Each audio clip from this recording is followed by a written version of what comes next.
comfortable, and enjoy. Before we true crime told calmly, with rain sounds for relaxation. Get comfortable and enjoy. Before we start, please like, share, and subscribe. And make sure to hit that notification bell so you never miss a new story. On a humid Tuesday night in August 1961, Michael Gregston and his co-worker Valerie Story were looking for a little peace. They were sitting in Michael's Morris Minor at a quiet local spot called Dead Man's Hill in Bedfordshire. It was supposed to be a private moment in the dark, away from curious eyes. But around 9:30 p.m., that silence was broken by a sharp knock on the driver's side window. Michael looked up and saw a man standing in the shadows, holding a .38 Enfield revolver aimed straight at his head. He didn't look like a monster. He looked like an ordinary man, except for the calm, steady way he held the gun. He forced his way into the back seat and, for the next 5 agonizing hours, kept them trapped inside their own car. He didn't just want money. He wanted control. He made Michael drive through the winding back roads of the English countryside, constantly changing direction, stopping for cigarettes, and talking in strange, unsettling ways. At times he sounded almost casual, at others completely unstable. He kept repeating that he was a wanted man and that he had nothing left to lose. As the clock crept toward 2 a.m., the man told Michael to pull into a deserted lay-by on the A6 near Dead Man's Hill. The tension inside the car changed. This no longer felt like a robbery. It felt like something much worse. Without warning, the gunman leaned forward and fired 2 shots into the back of Michael Gregston's head. He was killed instantly. Valerie, still in the passenger's seat, was now alone with the man who had just executed her friend. The attacker dragged Valerie out of the car and into the tall, wet grass.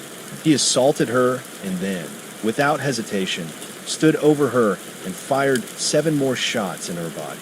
Valerie felt the bullets tear through her. She collapsed into the grass, barely able to breathe or move. Believing he had killed them both, the gunman wiped down the car, threw the keys away, and disappeared into the night.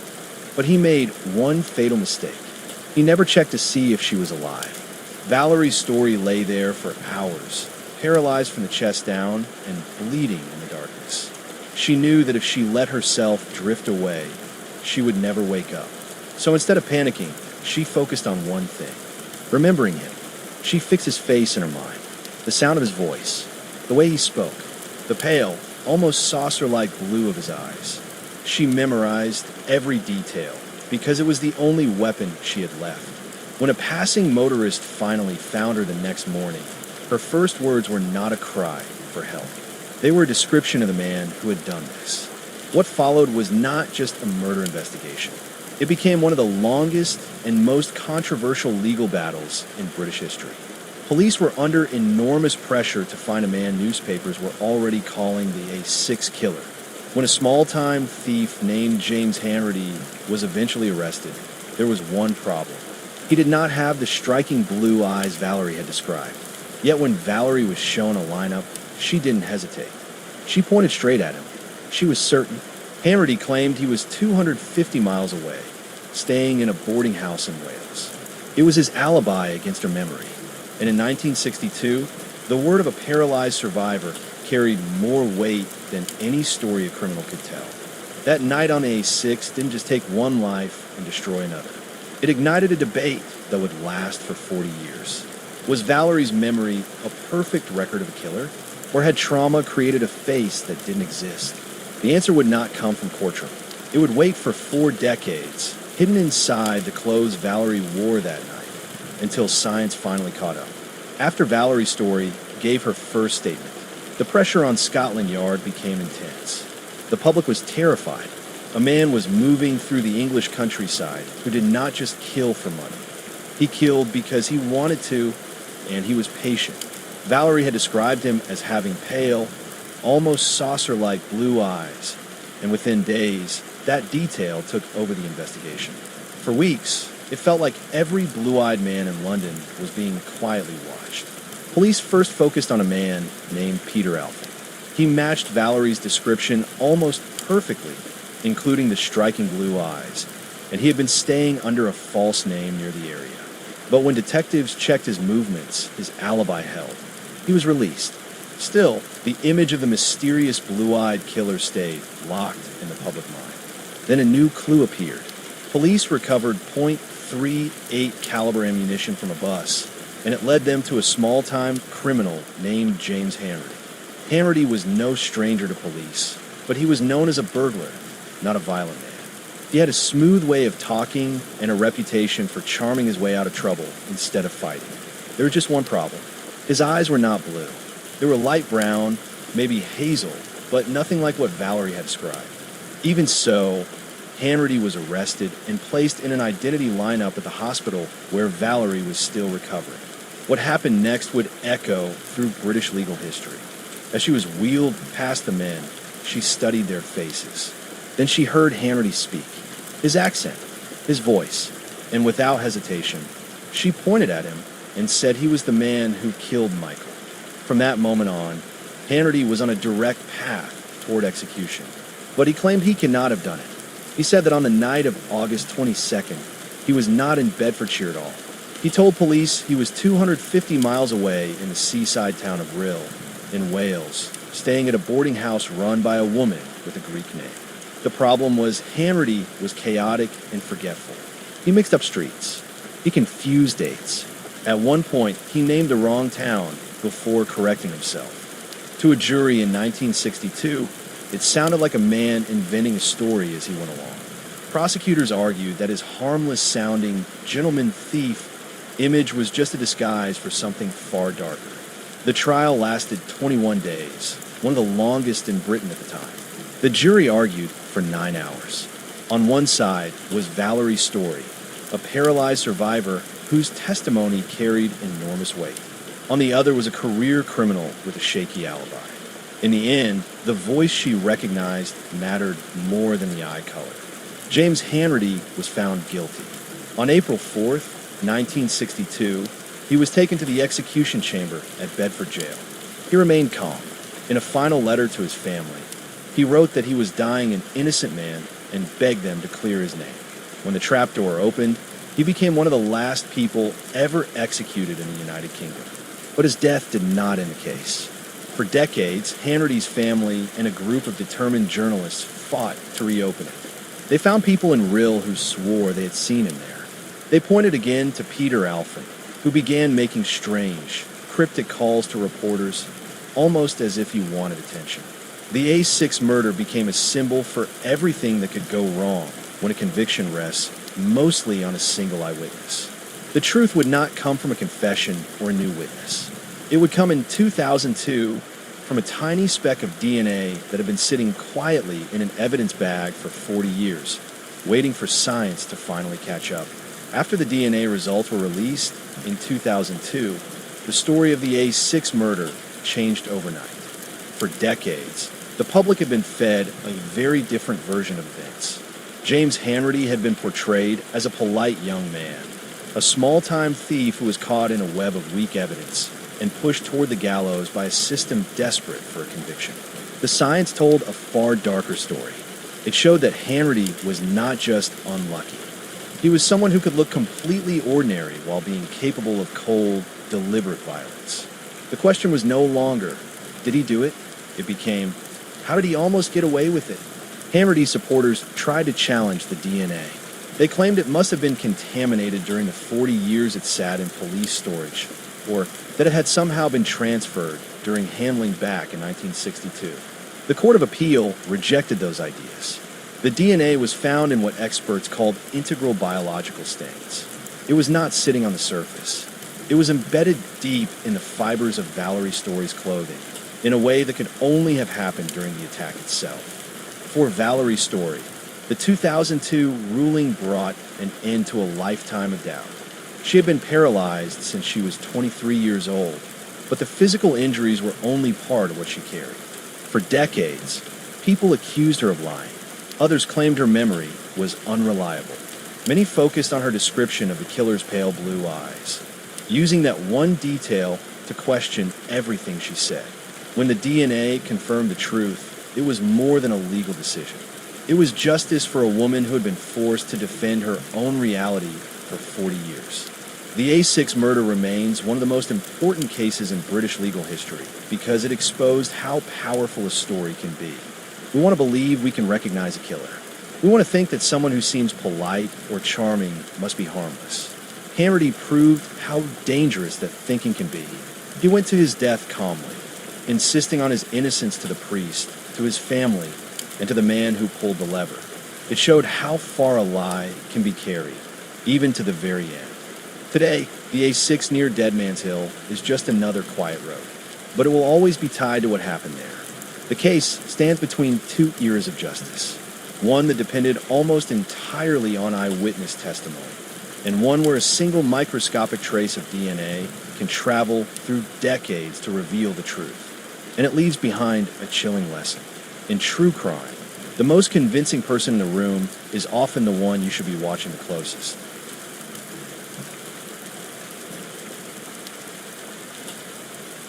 In the early morning hours of December 8, 2000, Dublin was locked in a brutal winter storm.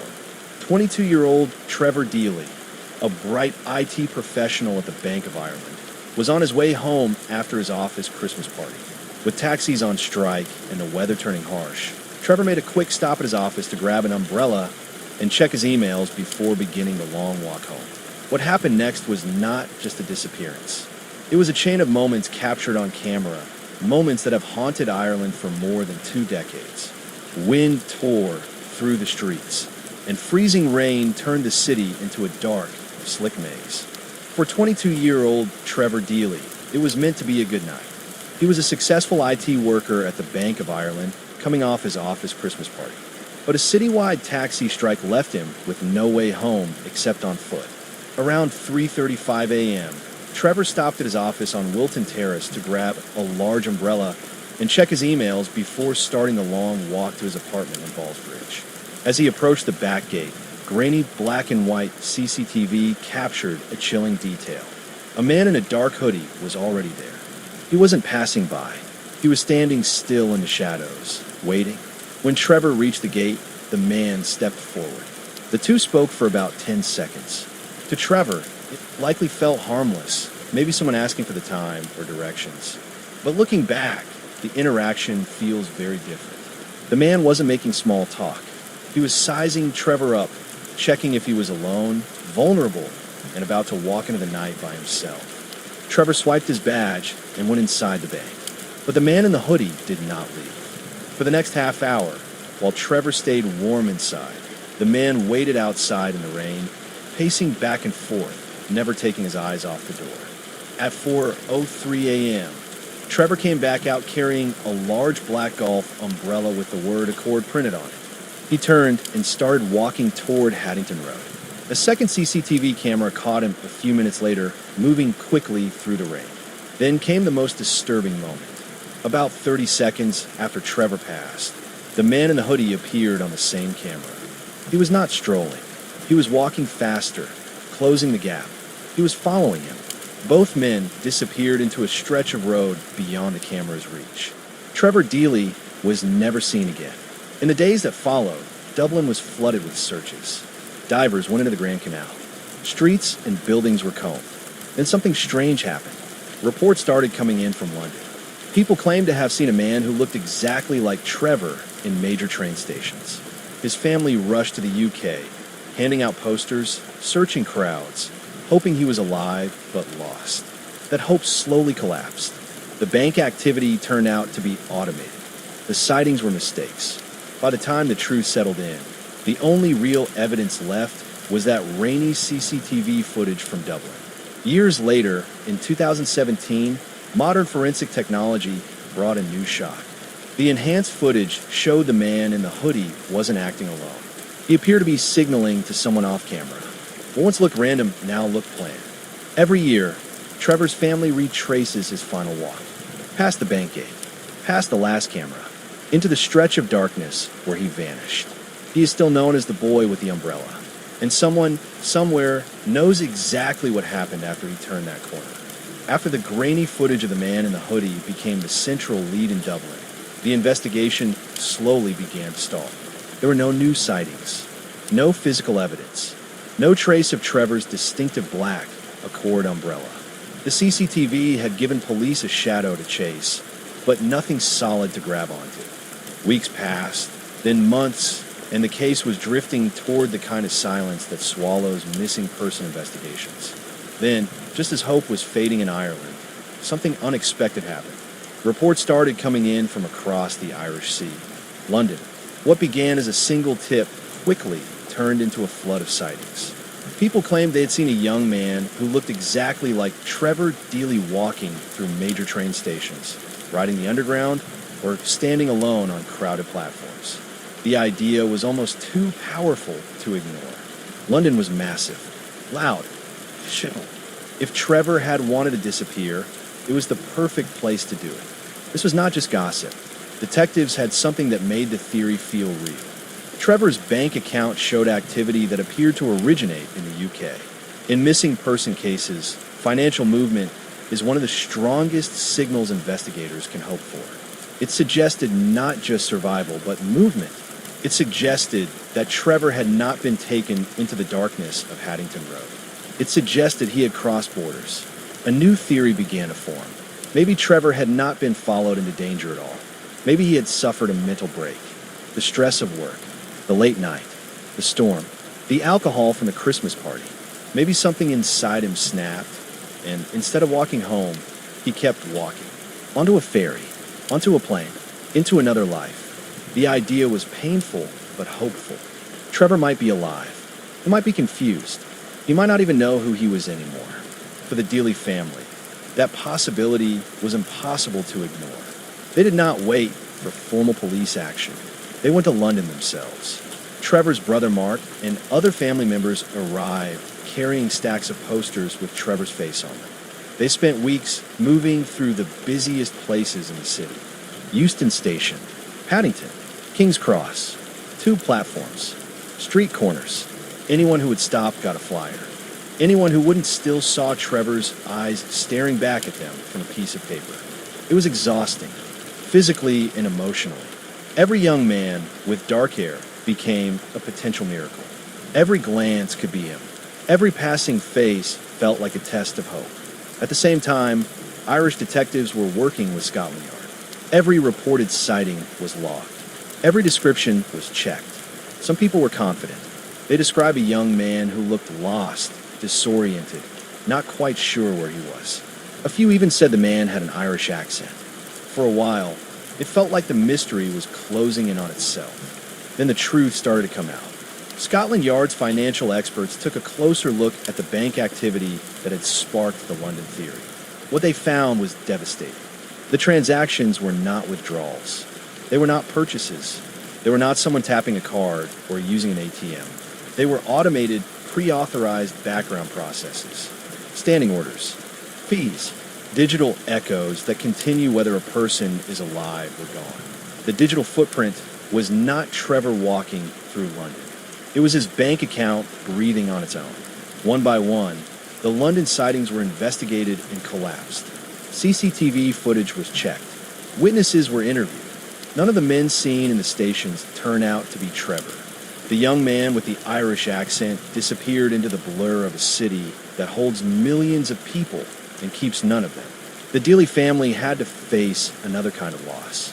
Not the loss of Trevor himself, but the loss of the idea that he might simply be out there somewhere, unaware of the pain he had left behind. As the London leads died, something darker took their place.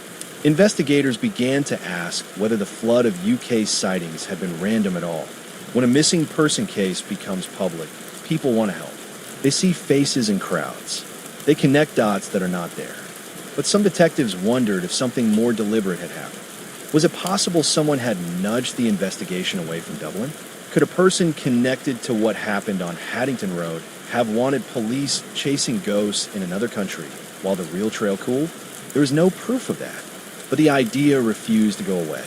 The London chapter became one of the cruelest twists in the entire case. It gave the family hope just long enough for it to break again. It sent investigators down a path that led nowhere. And it reinforced one terrifying truth. Whatever happened to Trevor Deely did not leave much behind. No body, No phone, no woli, no umbrella. Just a man in a hoodie, a few seconds of video, in a city that swallowed a young man without making a sound. And when the noise of London finally faded, all that remained was Dublin. The rain, the dark road, and the shadow that followed Trevor into it. For 17 years, the disappearance of Trevor Deely sat in a kind of frozen time. It became one of Ireland's most famous cold cases, remembered mostly as a warning about walking home alone night. The grainy CCTV footage of the man in the hoodie was seen as a tragic coincidence. A young man crossed paths with the wrong stranger, and that moment of bad luck destroyed a life. Then in 2017, everything changed. The Gardaí decided to make one last serious attempt to break the case open. They sent the original VHS tapes, the same low-resolution footage that had been studied for years, to a specialist forensic imaging company in the United Kingdom. The technology being used simply did not exist in 2000. It could sharpen images, isolate movements, and pull hidden detail out of shadows that once looked like static. When the enhanced footage came back, the old story fell apart. The man in the hoodie was no longer just a blurry shape in the rain. Investigators could now see his posture, his eyes, and the way he moved. As Trevor approached the gate, the man did something that changed everything. He did not just look at Trevor. He appeared to glance past him, towards something across the street. That something was another person. The improved footage showed a second figure standing in the shadows on the opposite side of Wilton Terrace. Even more disturbing, the man in the hoodie made small, deliberate hand movements. They were not random. They looked like signals. What police were seeing was not a lone opportunist. It looked like a team. The realization was terrifying. The man at the gate was not waiting for a random victim. He was acting as a spotter. The brief 10-second conversation was not small talk. It was a check. Was Trevor alone? Was anyone else expected? Was this the person they were watching for? Trevor had not walked into a mugging. He had walked into a controlled operation. As investigators were absorbing this new evidence, another piece of the puzzle arrived. A confidential informant from inside Dublin's criminal underworld came forward with a story that matched what the footage now suggested. This person claimed that on the night Trevor vanished, a violent organized crime group was operating in the area around Wilton Terrace. They were involved in drugs, intimidation, and extortion, and they were obsessed with avoiding police attention. When Trevor arrived at the bank at 3:30 a.m., swiping his access badge and entering a secure building, the gang did not see a tired employee coming back from a party. They saw a possible threat. They saw someone who might notice them, report them, or be connected to surveillance. According to the informant, Trevor became a problem simply by being there. The order was allegedly given to keep an eye on him and make sure he did not go to the police. The man in the hoodie was assigned to follow him. The figure seen on Haddington Road, walking fast behind Trevor in the rain, was not just someone going the same direction. He was tracking him. The informant even provided a name. Someone they claimed was involved in pulling Trevor into a vehicle moments after both men left the camera's view. For the first time, the case had a shape. This was no longer a mysterious disappearance. It looked like a targeted removal. The informant also gave police something else. A location.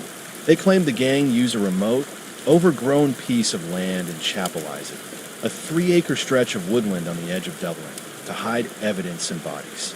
According to the tip, this was where Trevor Deely had been taken. For the Deely family, the shift was devastating. For years, they had lived with uncertainty. Now, they had to face something far worse. The possibility that Trevor, who had done nothing wrong, had been deliberately erased by professional criminals simply for crossing the wrong path. The Gardaí prepared for a massive search. If the informant was right, the truth was buried in the soil of Chapel Isaac.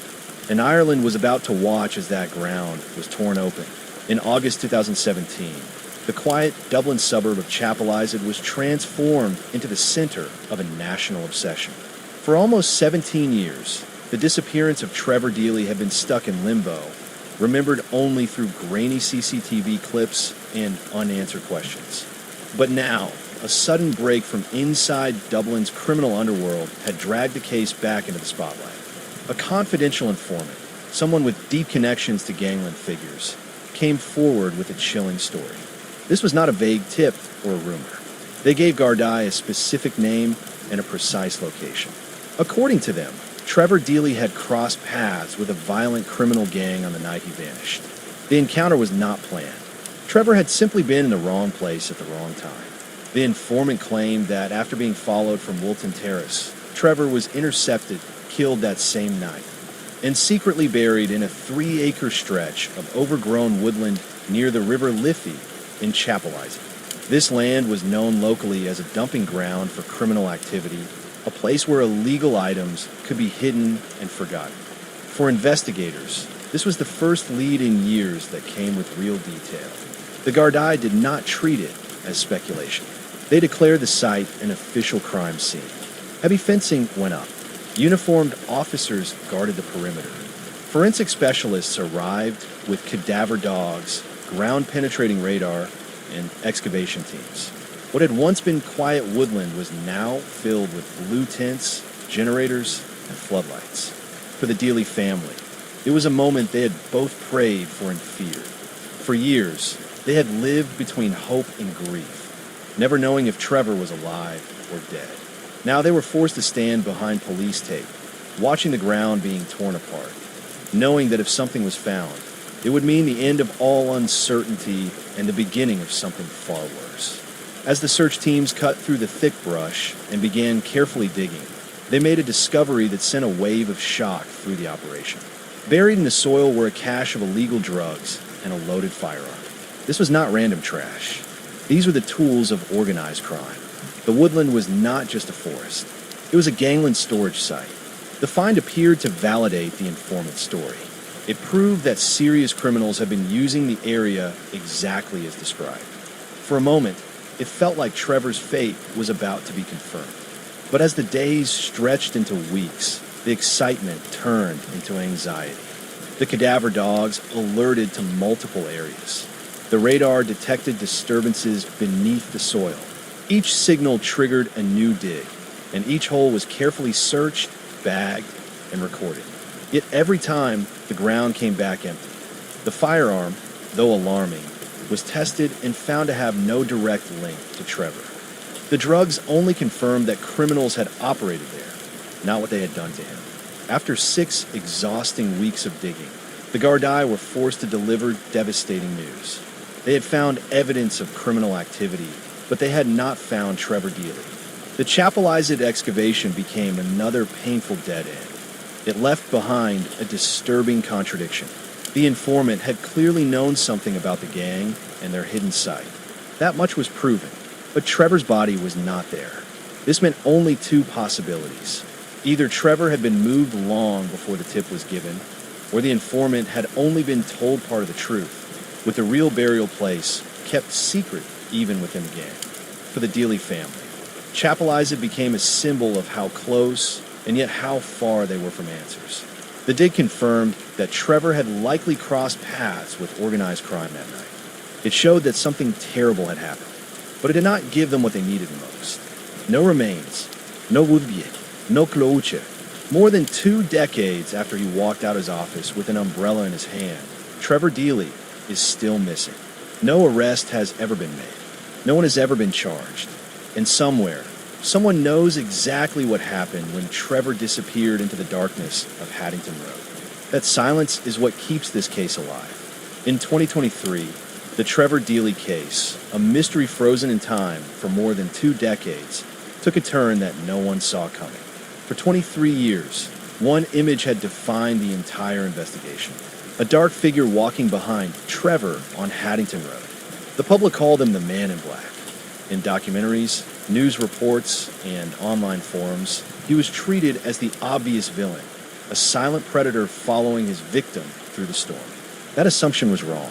In December 2023, Gardai confirmed something that rewrote the story, using modern image enhancement and new witness tracing methods. They finally identified the man seen walking about 30 seconds behind Trevor on CCTV. They tracked him down and interviewed him, and he was completely cleared. He was not connected to Trevor. He was not linked to the man at the bank gate. He was not part of any crime.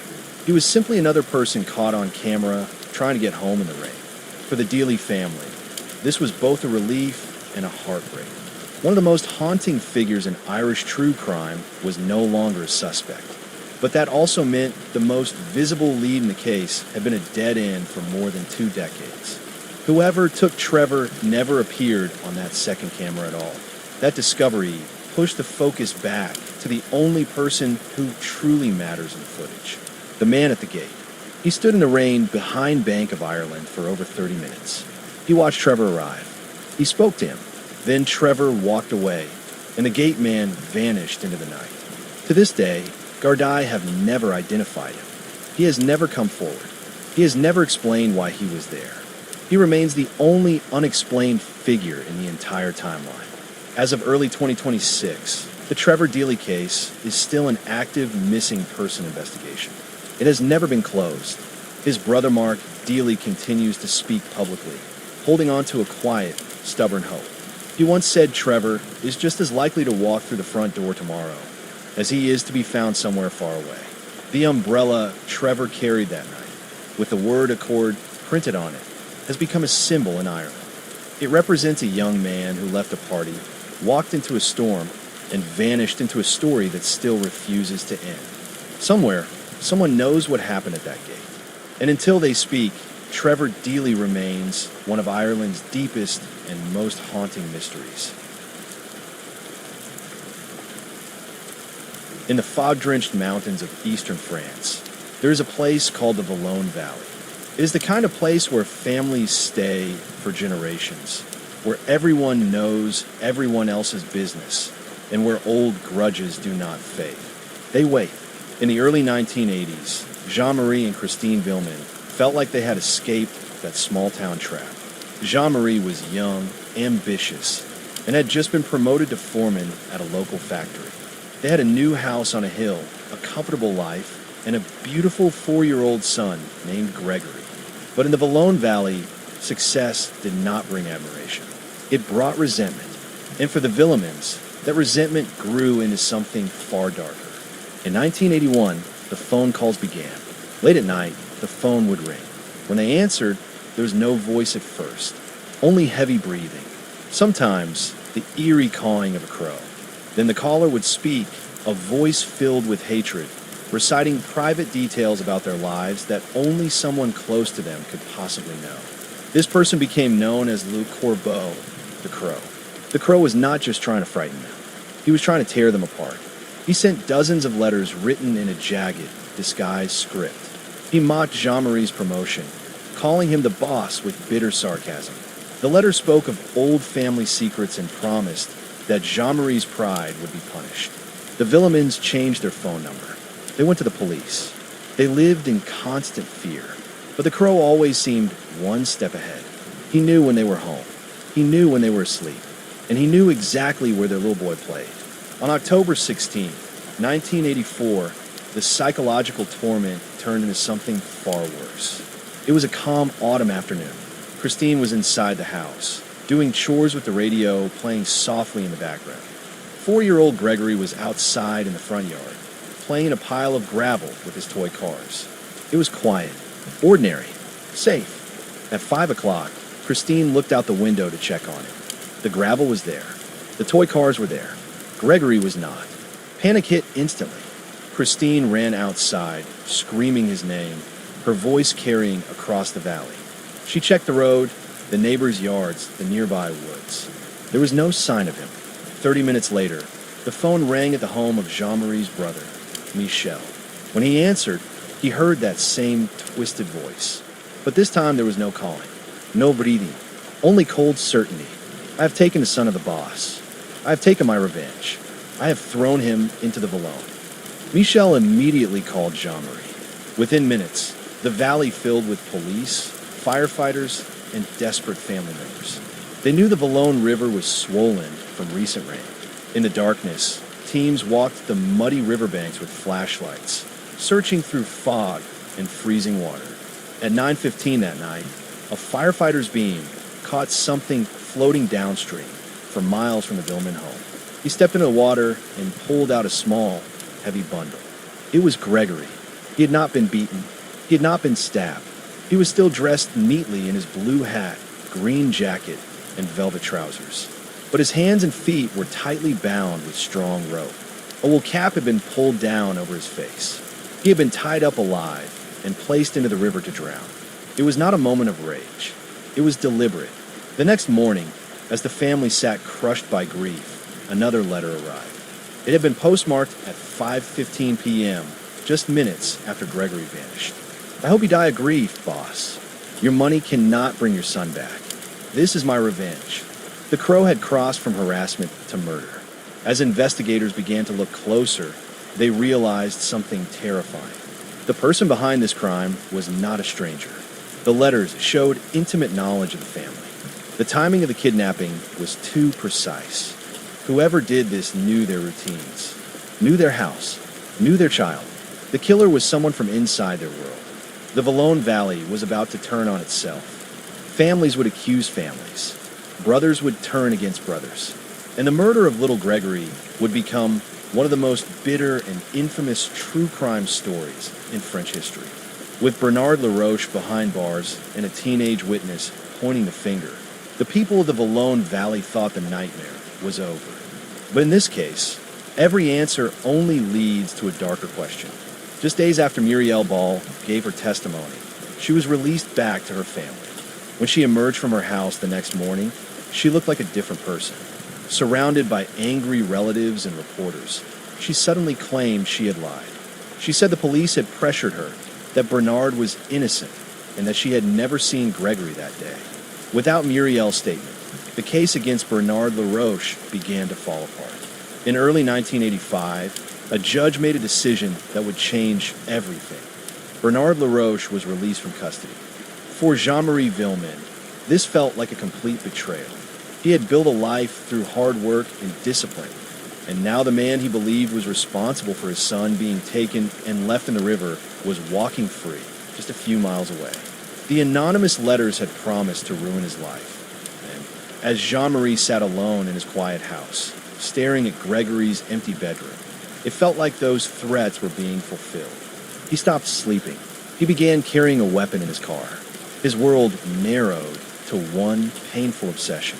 On March 29, 1985, Jean-Marie drove to Bernard LaRoche's home. He waited. When Bernard arrived after work, Jean-Marie stepped forward and shot him once. Bernard LaRoche died outside his home. Jean-Marie then drove to the police station and turned himself in. Instead of bringing closure, this act caused the investigation to spiral. A new judge took over the case and decided that if Bernard LaRoche was not responsible, then attention had to shift even closer to the Villemain family. He began focusing on Gregory's mother, Christine Villemain. Investigators began suggesting that Christine had been behind the anonymous letters for years, using them to confuse and mislead. They claimed that on the day Gregory disappeared, she had been involved and had mailed the final letter before anyone realized her son was missing. Much of this theory was based on little more than speculation and outdated assumptions about her personality. In July 1985, while her husband was in prison, Christine Villemain was arrested. The French media turned her into a public villain. She was questioned for long hours and faced intense public pressure, but she never changed her story. She even went on a hunger strike, saying she had already lost her child and her husband and would not give up her dignity as well.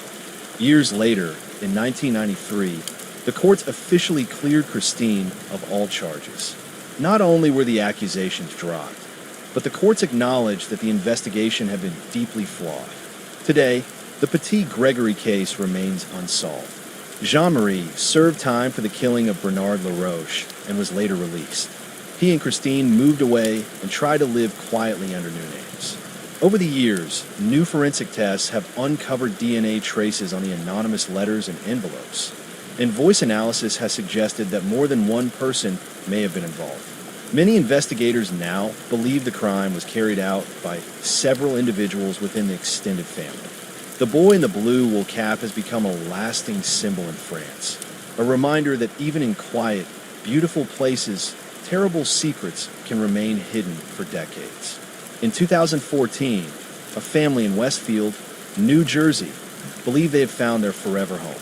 It was a beautiful six-bedroom Dutch colonial at 657 Boulevard. Derek and Maria Broaddus had just bought the house for $1.3 million and were preparing to move in with their 3 children. But before they could even unpack, a letter arrived that would turn their dream into something far more unsettling. The envelope was written in thick, awkward handwriting. Inside was a single page that began politely but quickly became disturbing. The writer called themselves the Watcher. They claimed their family had been keeping an eye on 657 Boulevard for generations. Their grandfather had watched it in the 1920s, their father in the 1960s, and now it was their turn. What terrified Derek and Maria most was that the letter wasn't just about the house. It mentioned their children. It used their nicknames. It described their order in the family. The writer asked strange, intrusive questions about the walls, the rooms, and where the family planned to sleep, ending with the chilling line that they would know. The Broadduses hadn't even moved in yet. Somehow, this person already knew far too much. They went straight to the police, but Westfield was the kind of town where something like this felt almost unthinkable. Detectives quietly began looking at neighbors. There was a family next door who spent hours sitting in lawn chairs pointed directly at the house. There was a local man known for strange behavior who lived nearby. DNA from the letters suggested the writer was a woman, but no match was ever found. Then more letters arrived. The tone grew more hostile. The Watcher mocked the family for staying away and even seemed aware that private investigators had been hired. Whoever was writing these letters was paying close attention. The stress became unbearable. Maria barely slept. The children were afraid to go outside. The family tried to hold the previous owners responsible, who admitted they had received one strange letter before moving, but dismissed it at the time. When the story became public, the house became famous for all the wrong reasons. No one wanted to buy it.